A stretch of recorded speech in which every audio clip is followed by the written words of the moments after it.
반갑습니다.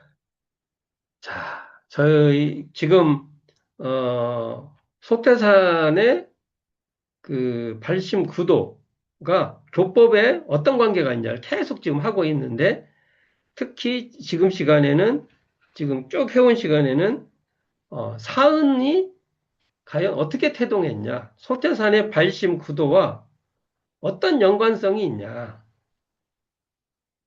그리고 사은은 그 발생의 그 기원이 어디에 있냐라는 거 했을 때 저는 소태산 대종사의 발심과 구도에 사은의 기원이 있다.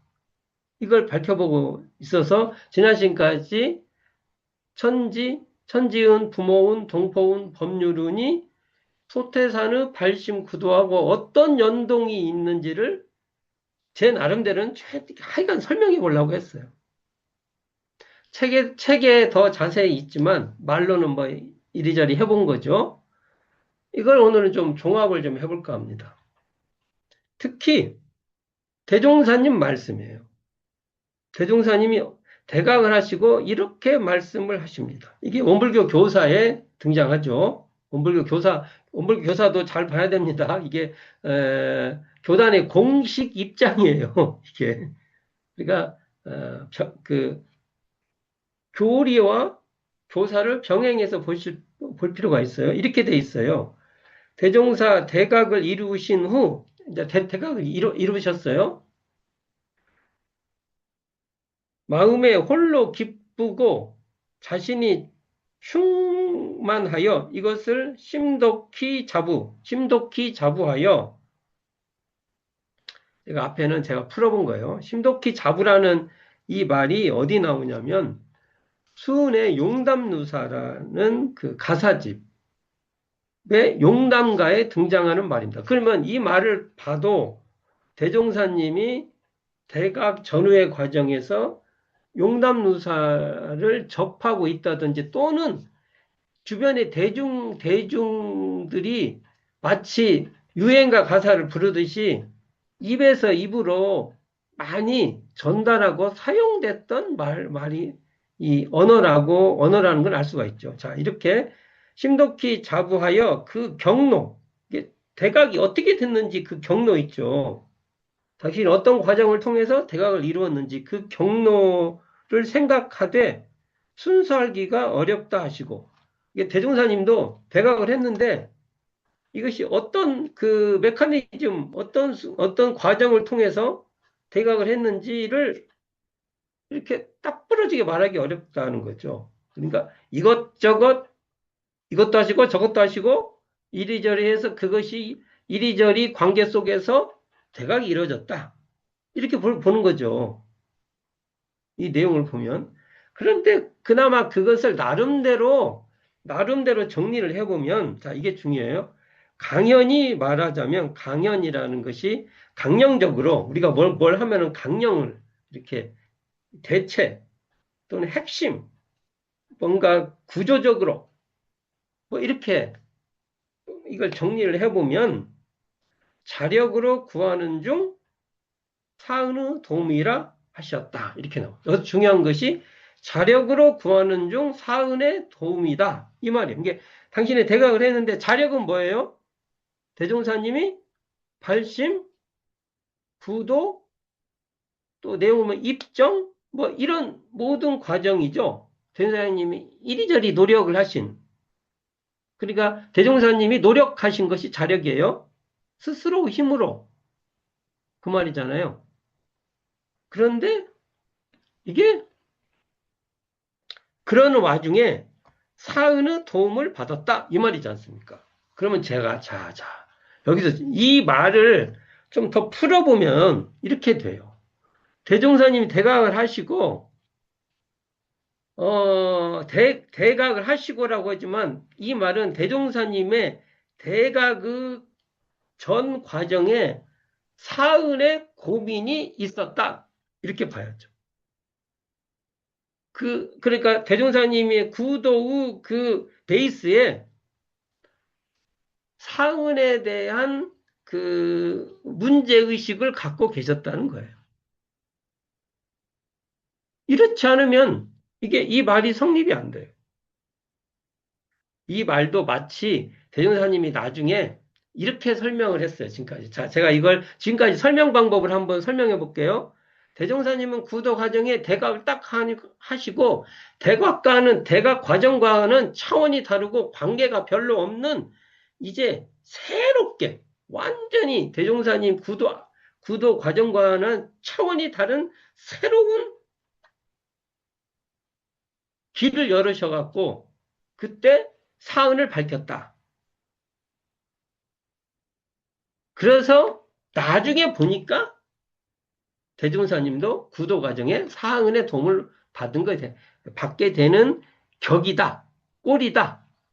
이렇게 설명을 해줘. 이 말은 뭐예요? 대종사님의 교법은 대종사님의 구도하고는 그렇게 관계가 없고, 구도 과정 속에서 대각이라는 끓는 점에 기인해서 새로 차원이 다른 교법이 발생됐다.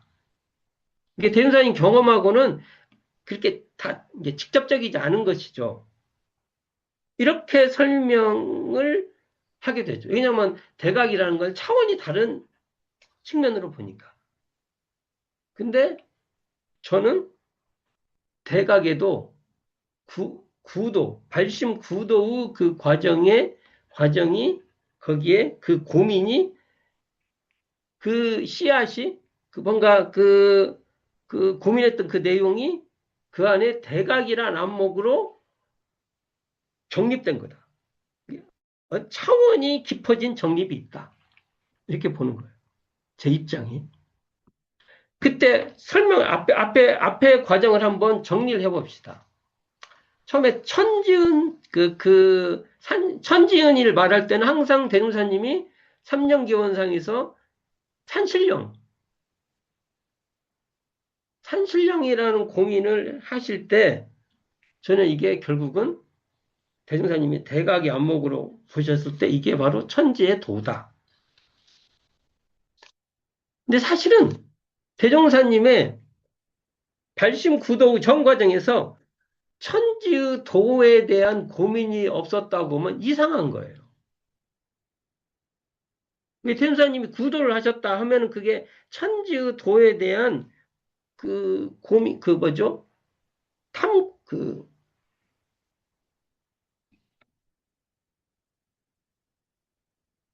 그러니까 거기에 대한 연마, 우리식으로 말하면 거기에 대한 사리 연구, 뭐 이런 게 계셨겠죠. 그렇게 봐야 돼. 부모운 봅시다. 부모운도 대종사님이 그 삼령기원상 구사고행상에 걸쳐서 대종사님 부모의 그 후원이 거기에 쫙 깔려 있어요. 아주 그 열정적인 부모의 후원이 있는 것이죠. 근데 이걸 통해서 이 부모님의 뜻에 부응하지 못했을 때 그 마음의 답답함도 얼마나 많았겠어요. 그냥 좋다 그런 감정만 있는 게 아니잖아요. 부모님의 기대에 부응을 해야 되는데 부응이 그 뜻대로 안 되지 않습니까? 그때 부모의 역할을 그 경험 속에서 그것을 부모의 역할을 진리적 차원으로 이렇게 바라보신 거예요. 어찌 보면 진리의 부모의 역할, 진리가 부모 역할을 하는 거죠. 그런 안목이 열린 겁니다.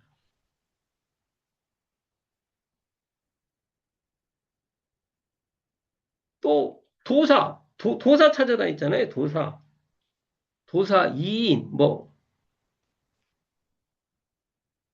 사실은 이런 것들도요. 우리 그 동포운하고 아주 밀접합니다. 그 경험이. 그게 사회에서 사람들 만나고 막 또 그 과정에서 장사도 해보고 장애도 다니고 그런 경험이 동포성으로 드러나는 거예요. 가장 어려운 법률은 하면은 성자, 그러니까 기존에 알려져 있는 성자들의 그 가르침을 통해서 도움을 많이 받았다. 이게 뭔가 어, 이런 것은 금방 이해가 되죠. 근데 대종사님 여기서 중요한 것은요, 그 시대 상황으로 조선왕조가 이제 대한제국 뭐 여기까지 오는 그 과정과 거기서 생기는 그 부정부패, 그 가진 자들, 그 기득권자들의 그 문제, 또 그 뒤에 외세가 들어오는데 일제 그 강점되잖아요. 일제에 의해서. 1910년, 실질적으로는 1905년도 거의 이제 외교권이 박탈되고 막 그러지 않습니까? 그 와중에 일제와 우리 동학 농민군이 전쟁을 하죠. 그걸 동학 농민 전쟁이라고 합니다. 그 뒤에 또 남도, 특히 전라남도 쪽에 의병들이 엄청나게 싸웁니다. 우리가 학교에서 안 배운 겁니다. 우리 학교에서. 이게 지금 기록으로도 막 드러나요. 왜냐하면 일본 군인들이 일기를 써요. 그때도 이제 일기를 쓰면 뭐 어느 집에서 집을 몇 채를 불질렀고 몇 명을 죽이고 몇 명을 체포해서 끌고 가고 막 이런 게 쫙 나와요. 그러니까 이것이 꼭 그 토끼를 몰듯이 쫙 몰고 갑니다. 왜 그러냐? 일본이 임진왜란이나 이런 걸 통해서 한국인들의 의병의 역할을 너무 잘 아는 겁니다. 근데 그게 사실은 그런 의병 다툰 전쟁 또는 동학농민군이 그 조선 왕조하고 관계해서 새로운 그 시대를 열기 위해서 했던 것들이 법성포에서도 열고 일본과의 전쟁은 바로 길룡리 앞에 천정리에서도 전투한 기록이 있습니다. 그리고 그런 와중에 대종사님이 구도 과정을 가잖아요. 그러니까 지금으로 면 고창 일대부터 영광, 고창 이 일대를 쫙 다니면서 이 민중들 밑에 있는 그 정서들을 그걸 실제로 몸으로 막 몸에 박히는 거예요. 왜? 그 처절함, 그 다음에 그 원한, 뭐 이런 거. 이게 지금으로 말하면 경제적 경계 속에서 살았던 겁니다. 그런 속에서 무수한 고민을 했을 거예요. 끝도 없는 고민을 했다고 봅니다. 그런 것이 전제돼서 대종사님께서 나중에 강자약자 진화상요법 같은 게 나옵니다. 강자약자 진화상요법이요, 불과 대각하시고, 대각이 양력으로 4월이면 그 최초 법어 중 하나가 강자약자 진화상요법인데 6월 정도 합니다. 6월. 최초 법어가 발표가 불과 2달 사이에 대각하고 2달 사이에 강자약자 진화상요법 같은 교법이 등장하게 됩니다. 이건 뭐냐고 하면 배종사님이 구도 과정에 끊임없는 고민을 하신 거예요. 그게 뭔가 자타, 선악, 뭐 일체의 그런 분별들이 탈락돼 버리고 새로운 차원의 경지에서 바라보신 안목에서 강자학자 진화사법 나오는데 이런 것들이 다 동포은 법률은 이곳에 강자약자 진화상의 요법이 다 깔려 있는 겁니다. 우리가 지금 현대사회에서 지금 현대사회에 세계 패권국 뭐 이런 거 나오지 않습니까? 그러니까 앞으로 세계가 이 동포운 법률이라는 이 가치를 공유하면은 세계가 훨씬 더, 지금같이 약탈 경제나 지금 세계에는 모든 선진국은요, 전부 다 약탈을 통한 경제적 부흥을 한 겁니다. 지금도 마찬가지인데. 이것을 조금 더, 패권국은요, 이것을 혼자 다 안 먹고, 나름대로의 공존을 하려고 하는 것이 패권국의 역할입니다. 그게 패권국에 주어지는 거예요. 이게 강자역자 진화상요법에서 자리타의 도라는 것의 응용에 들어가 있는 것입니다. 이런 고민을 대종사님은 저는 했다고 보는 겁니다. 대각의 과정에. 이게 대종사님의 발심 구도의 맹화적 요소로 다 그 역할이, 뭐죠? 그런, 흐름이 있다. 이렇게 보는 거죠. 그래서 소태산, 사은이라고 말할 때 소태산의 구도 체험이 사은에서 읽어지지 않으면 저는 참 매가리가 없다. 이렇게 보는 입장이 있습니다. 그러니까 소태산의 구도와 무관한 사은은 참 매가리 없다고 아까 말했죠. 또 사은은 소태산의 구도와 대각을 통해서 드러난 것입니다. 이 지점을 잘 봐야 됩니다. 우리가 진리가 있고 대종사님이 대각이 있을 때 진리라는 것도 대종사님의 대각을 통해서 어떨 때는 사은으로 드러나고 어떨 때는 사막으로 드러나고 이런 것이라고 봅니다. 그래서 대종사님의 구도 경험과 대각의 안목을 우리는 항상 담고 있어야 된다고 봅니다. 그리고 그것을 닮으려고 하고 내가 또 체험도 해보려고 하고 나름대로 이해해보려고도 하고 그런 것들이 우리에게 항상 담겨 있어야 된다고 봅니다. 제가 학교 다닐 때 그러니까 예비교무 시절에 불교 사은 얘기를 합니다. 불교 사은 얘기는 원래 사은이 있는 게 아니고 그걸 그런 식으로 또 나중에 이름이 붙게 된 거예요. 대종사님의 사은이 더 하여간 불교 사은이라 합시다. 불교 사은이 이렇게 말해요. 삼보은. 불법 승할 때 삼보은 있죠? 삼보은이 1번이에요. 그 다음에 구강은, 부모은, 중생은 이렇게 해서 사은이라고 해요. 사은. 또 약간 또 좀 범주가 달라집니다. 다른 방식이 부모은, 스승은, 구강은, 시주은 이렇게 해서 사은이라고 합니다. 이것과 연결을 시켜서 대종사님이 밝혀주신 원불교의 사은을 이거 연동시켜서 이것에 기원이 있다고, 연원이 있다고 설명하는 것은 정말로 안타깝습니다. 그런 말을 하는 논의가. 왜요? 상당히 안 맞아요. 그리고 무슨 시주은 또는 삼보은, 구강은, 좀 그렇잖아요. 구강은. 이 구강은이 법률은이다. 이런 식으로, 아니, 확대도 적당히 확대를 해야지. 이게.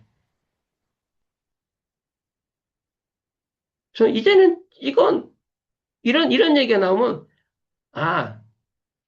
이렇게 이렇게 대조해 볼 거리는 돼도 연관성이 없다. 이렇게 말을 해야죠. 근데 이걸 만일 얘기한다면 저는 정말 소태산 대종사의 발심과 구도를 통해서 대각으로 이어지는 이 소태산의 고유성, 소태산 대종사가 밝힌 이 고유한 교법에 대한 존중, 이해, 경외가 없다. 이렇게 봅니다. 경외심이 없죠. 대종사님에 대한 경외심이 없는 거예요. 존중심이 없는 거예요. 왜 이렇게 우리 내부도 그런 면이 있는지 고민해 봐야 된다고 봅니다. 저는 이걸 받아들일 수가 없습니다. 그래서 어, 소태산 대종사께서 밝힌 사은은요, 소태산 대종사의 대각의 안목에 따라서, 이걸 일원상의 경지라고 해도, 맞죠? 그 안목에 따라서 드러나는 우주만유입니다. 그냥 우주만유가 아니라 대종사님의 그 89도의 그 경험 속에서 우리에게 제시해 주신 그러한 경지죠. 그리고 이 사은을 천지, 부모, 동포, 법률로 이렇게 범주화해 준 것은 대종사님이 우리에게 주신 그, 어, 은혜예요. 앞으로 미래 세상은 천지성으로 봐야, 천지의 안목으로, 천지라는 게 뭔가를 고민해야 되고, 부모, 부모성을 봐야 되고, 동포성을 봐야 되고, 법률성을 봐야 된다는 그러한 제시입니다. 이건 대종사님의 구도 체험에 연결돼 있는 말이 되겠죠. 재미있는 것은 대종사님 대각하시고 얼마 안 된, 이게 대각하시고 아무리 늦춰도 2년 정도, 대각 다음 해 정도의 그 해라고도 볼 수 있습니다. 근데 아무리 늦어도 그 정도인데 경축가에 뭐가 나오냐면 사중보운이 등장합니다. 네 가지죠. 중이, 우리가 무거울 중자라고 쓴 중 있죠. 제가 옛날에는 이게요, 네 가지 소중한 은혜인 줄 알았어요. 사중은, 이 번역을 할 때, 자, 한자를 번역할 때 이게 이 사은을 옛날에 사중은이라고도 하고, 사은보운을 사중보운, 이렇게 말했던 거예요. 거기에 중자가 꼭 들어갔어요. 무거울 중자 있죠. 우리가 소중할 때. 그래서 나는 내가 오랜 동안 그냥 네 가지 소중한 은혜, 이렇게 번역을 한 거예요, 제가. 근데 나중에 보니까 이 중이 중창단할 때, 중첩할 때 그 중이에요. 그 대종사님 그 법명이 중빈이잖아요. 이때 또 거듭이라는 의미도 있어요. 거듭. 그래서 사중은 어떤 거냐면 네 가지가 순서대로 하나, 둘, 셋, 넷 이런 게 아니고 하나를 네 측면으로 이렇게 보는 이 겹겹의 사고예요. 그러니까 어떻게 보면은 각자가 각자 나름대로 색깔이 있음서나 서로가 겹쳐져 있는, 회통되는, 겹쳐져 있는 그런 것을 표현을 해야 될 거 아니에요. 어떤 표현을. 그래서 우리는 보통 사은이라고 하지만 또 사중보은 그런 말을 썼던 거예요. 의도가 있는 거죠. 뭔가를 설명하려고. 그러니까 동포운을 잘 알면 그것이 또 한편으로는 법률운이고 그게 또 다른 의미로는 부모운이고 또 다른 의미로는 천지운이고 그랬던 그런 겁니다. 그런 것은 지금 옛날에도 한번 제가 설명한 적이 있는데 지금 이건 논의할 때가 아니니까 하여간 그렇게 쓴 거죠. 그래서 이 사은은요, 대종사님의 발심구도의 선상에서 이 사은성을 반드시 대종사님의 그 대각하시기 위해서 노력했던 그 과정 속에서 깔려 있었던 겁니다. 그걸 우리는 캐치해야 돼요, 이렇게. 근데 그런 논의가 지금 없어요. 별로 안 돼 있어요. 우리가 보면 이게 제가 아까 그, 중첩 또는, 중창단. 중창단 할 때도 그렇게, 그런 식으로 쓰죠.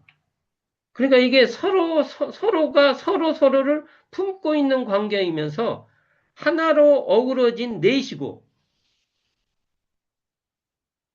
하나인데 넷이고, 넷이 어우러진 하나다. 뭐, 언어적으로는 이런 거, 이렇게 쓸 수가 있는 것입니다. 그래서 사는요, 하나, 사은할 때 사는 하나, 둘, 셋, 넷의 사는 아니에요. 그런 식으로. 이렇게 나누는 거, 두불 놓으면 두불 땅, 이렇게 나누는 넷은 아니고, 넷이지만 그 넷은, 중첩된 넷이다. 이런 식으로 사은을 이해할 필요가 있다. 이런 이해는 대종사님의 구도 과정에서 어떻게 대종사님이 이 천지의 도를 이렇게 체득해 갔는가를 봐야 되고, 부모우도, 무자력자 보호도 같은 거 있지 않았습니까? 그 다음에 자리이타, 동포의 자리이타도, 법률에 정의는 세우고 불의는 제거하는 도. 근데 대종사님이 정의는 세우고 불의를 제거하면 그게 은혜를 입게 된다. 근데 사실은 은혜가 이렇게 돼요. 불의를 제거하지 않으면은 우리가 뭐라고 할까, 고생을 해야 되는 그 가르침을 우리가 체득할 수밖에 없다는 거예요. 그래서 우리 법률은 내용에 보면 비치면 이런 게 나와요. 비치면. 이게 법률의 그 도를 우리가 적용을 하면 우리 인류는 더 좋고 비치지 못하면 그것을 노력해서 또 해야 되는 배움의 뼈저린 배움을 느끼게 된다는 것이죠. 아, 시간이 더 길게 하면은 30분이 넘어가니까 딱 그 한마디만 하면 우리는 앞으로 단청기이상, 삼령기원상, 부사고행상, 강변입정상, 장항대각상 이 속에서 사은을 느껴야 된다는 겁니다. 대종사님이 사은을 고민했던 그것을 느껴야 된다. 강변입정상에서 입정을 했다는 것은요, 강자 약자의 그 서러움에서 뭔가 차원이 다른 벗어남을 경험합니다. 대종사님. 그러면서 인류가 이제 그러한 뭐라고 할까 서로가 서로를 막 미워한 게 아니라 차원이 다른 강자의 길과 약자의 길을 제시하게 되는 겁니다.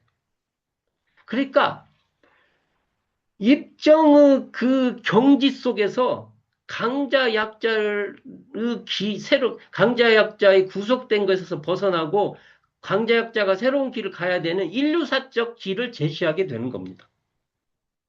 단순히 입정이라니까 저 불교에서 논의하는 좌탈인망하고 하는 입정으로 이해하면 대종사님은 하나도 이해가 안 됩니다. 대종사님의 구도의 이 경험을 우리는요, 대종사님의 입장에서 대종사님이 내놓은 교법을 통해서 다시 비춰봐야 돼요. 어마어마한 그것을 우리들이 조그맣게 만들어가지고 어찌 보면 우리는 정말 대종사님한테 말도 못한